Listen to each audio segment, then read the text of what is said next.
Berjumpa lagi dengan saya Sumadi di channel Dokter Kampung.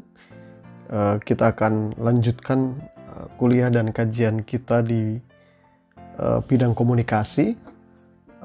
Kita akan memulai dengan pembahasan komunikasi publik. Komunikasi publik itu menurut para teoretikus komunikasi itu terdiri ada teori retorika, dramatisme, paradigma naratif, dan kajian budaya. Nah, pada pertemuan hari ini kita akan bahas tentang retorika berdasarkan tulisan-tulisan Aristoteles yang sudah 2500 tahun yang lalu beliau meninggal dunia, tetapi karyanya masih cukup populer dan kontekstual untuk digunakan pada hari ini menurut para teoretikus komunikasi, juga para filosof. Nah, terkait dengan retorika, jadi saat kita mendengarkan pidato, menonton drama, berpartisipasi dalam sebuah percakapan, atau mengonsumsi media, kita merupakan anggota dari halayak. Kita adalah publik. Nah, menurut West and Turner, sebagai anggota halayak, kita memerankan komunikasi transaksional sebagaimana yang kita bahas sebelumnya. Kita secara berkesinambungan bertindak sebagai pengirim maupun penerima pesan. Nah, baik komunikasi verbal maupun non-verbal. Karenanya sangat penting dalam pesan yang berpusat pada halayak. Nah, publik berada pada pusat dari 4 teori yang dipilih di bagian ini. Nah, salah satu karya klasik dari dunia barat adalah retorika, yang merupakan usaha untuk menunjukkan pembicara bahwa agar mereka dapat menjadi persuasif dengan halayak mereka. Nah, mereka harus mengikuti beberapa saran. Nah, salah satu sarannya termasuk melihat pada isi pidato, mempertimbangkan tentang pembicara, dan menganalisis halayak. Nah, ini latar belakang munculnya retorika dari karya Aristoteles. Nah, teman-teman, kemudian apa sih yang dimaksud dengan teori retorika? Nah, teori retorika merupakan teori yang berpusat pada pemikiran mengenai retorika yang disebut oleh Aristoteles sebagai alat persuasi yang tersedia. Nah, maksudnya seseorang pembicara jika tertarik untuk membujuk halayak harus mempertimbangkan 3 bukti retoris yang sangat terkenal: logika atau logos, emosi atau pathos, dan etika atau kredibilitas atau disebut dengan ethos. Nah, halayak merupakan kunci dari persuasi yang efektif dan silogisme retoris yang mendorong halayak untuk menemukan sendiri potongan-potongan yang hilang dari suatu pidato dalam persuasi. Nah, tradisi retorika ini berawal bahwa Aristoteles itu sebagai seorang anak dokter, ia didorong untuk menjadi seorang pemikir mengenai dunia sekitarnya. Saat itu, kondisi sosialnya pria diminta untuk menjadi hakim dalam pengadilan mengenai pembunuhan, mengawasi perbatasan kota, melakukan perjalanan sebagai utusan diplomatik, dan membela properti mereka dari para perebut tanah. Nah, karena pada waktu itu tidak ada jaksa profesional, maka mereka menyewa para sofis. Siapa para sofis itu? Yaitu para guru public speaking, untuk mengajarkan pada mereka dasar-dasar persuasi. Jadi kalangan sofis ini adalah orang yang jago berdebat, jago retorika, jago meyakinkan halayak begitu. Nah, retorika juga dapat dianggap sebagai salah satu cara menurut Aristoteles ini memberikan respon pada masalah.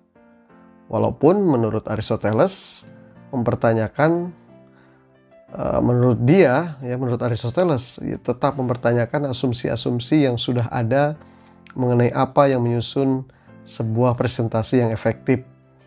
Hal yang paling penting menurut Aristoteles adalah retorika.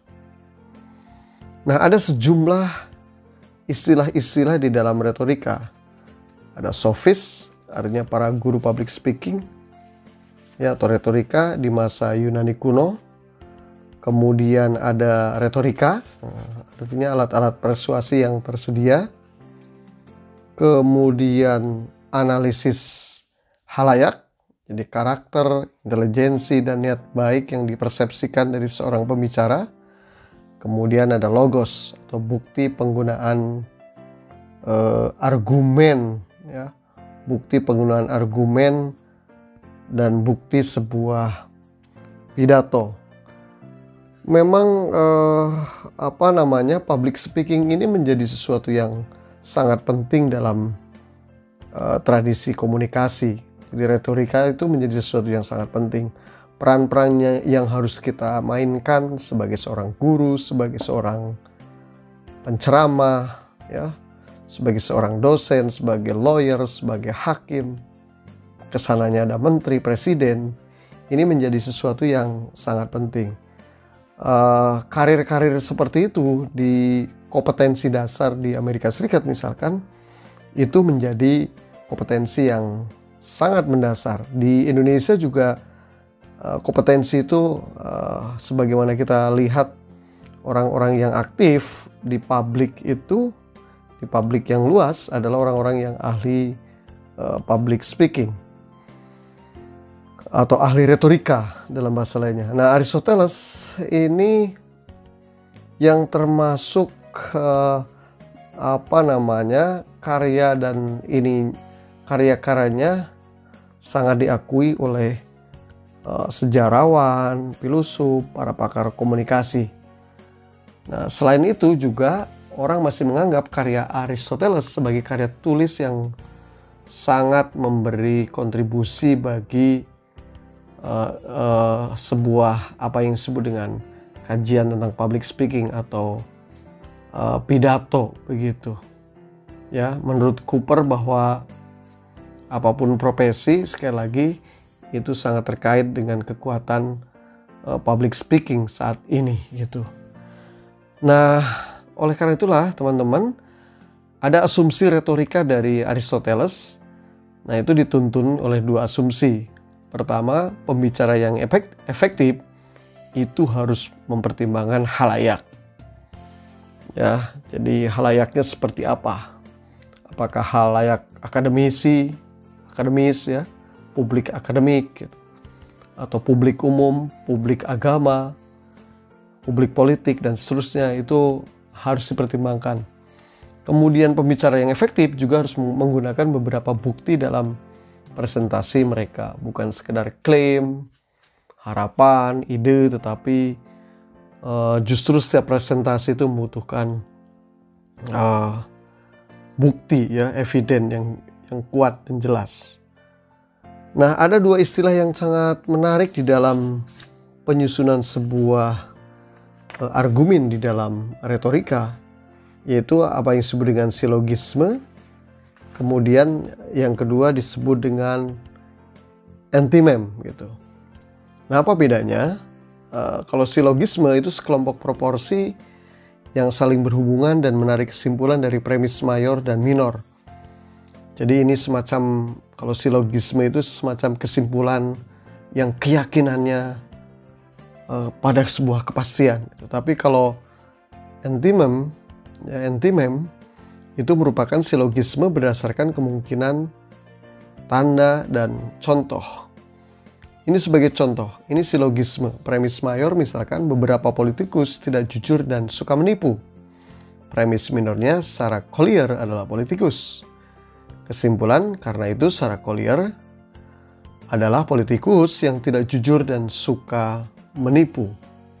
Nah, tapi kalau dengan antimem, ini premisnya beberapa politikus tidak jujur dan suka menipu. Kesimpulannya, karena itu Senator Sarah Collier mungkin saja tidak jujur dan suka menipu. Jadi ini baru kemungkinan dan perlu dibuktikan secara empiris gitu.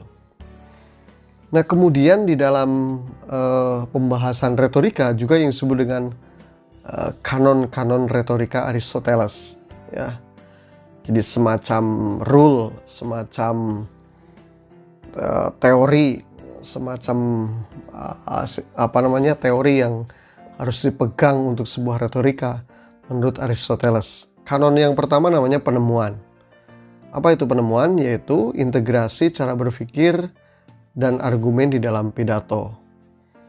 Caranya gimana? Menggunakan logika dan bukti di dalam pidato, membuat pidato menjadi lebih kuat dan persuasif gitu. Kemudian yang kedua pengaturan, yaitu organisasi dalam pidato.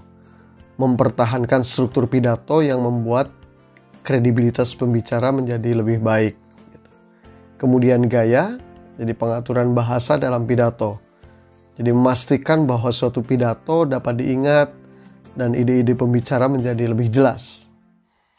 Kemudian keempat penyampaian, penyampaian informasi di dalam benak pembicara, yaitu penyampaian yang efektif membantu mengurangi ketegangan pembicara. Kemudian ingatan, penyampaian informasi di dalam benak pembicara, yaitu mengetahui apa yang akan dikatakan dan kapan mengatakannya, dapat meredakan ketegangan dan memungkinkan pembicara untuk merespon hal-hal yang tidak terduga. Nah, kemudian jenis-jenis retorika menurut Aristoteles itu ada 3. Pertama deliberatif, pidato politis ya. Forensik, pidato ruang pengadilan atau retorika di ruang pengadilan. Kemudian ada epideiktik ya, pidato seremonial. Nah, retorika forensik yaitu berkaitan dengan keadaan ketika para pembicara mendorong munculnya salah bersalah atau tidak bersalah. Karena